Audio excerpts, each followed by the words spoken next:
the caution has come out as we've had contact. The 0-1 of Mike Wallace.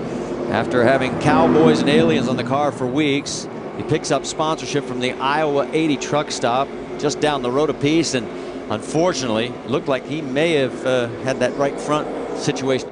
The 16 of Trevor Bayne now finds himself 2 laps down and 21st position, and it's time for show and tell with Shannon Spade.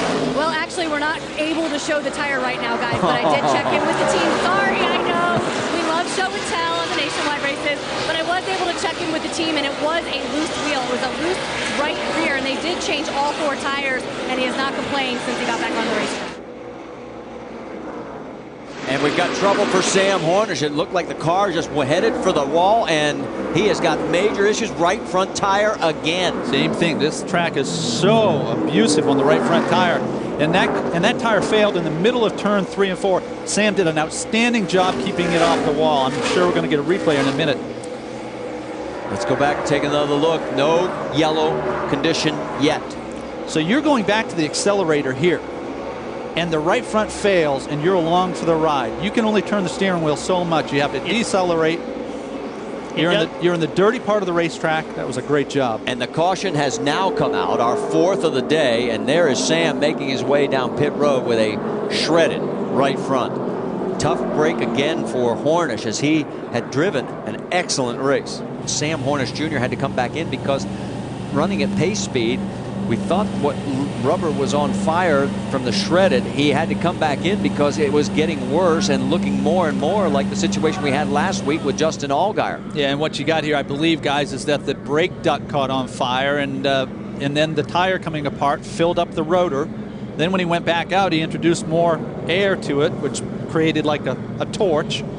This is the end result. When Carl Edwards was running beside him on yellow, he said there was some fluid coming out. He said something was leaking out. So, you know, obviously it wasn't brake fluid because he was able to stop in his pit box. So it might be something else. Well, we told you Justin Allgaier's already got an issue, and he is out of the running. But now it is Jason Leffler. He's in 20th position, 1 lap down, back in pit road. Jim, what is going on? Marty, as you can see, beating and banging underneath the right front of that 38 car for Jason Leffler. We told you about the splitter damage. From my vantage point, the splitter looks okay. The damage is further underneath that right front wheel, possibly with some of the tie rods. They are pulling that fender out as well. Now Leffler revs the engine, and he will pull away. Well, you can't see it from your side on pit road, but he's obviously scraped the wall as well, and that created part of this issue. Yeah, he scraped the wall because the right front tire went down. Under our 6th caution here at Iowa Speedway, you're looking at what is left of Blake Cook's Dodge as he tagged not 1 wall, but 2.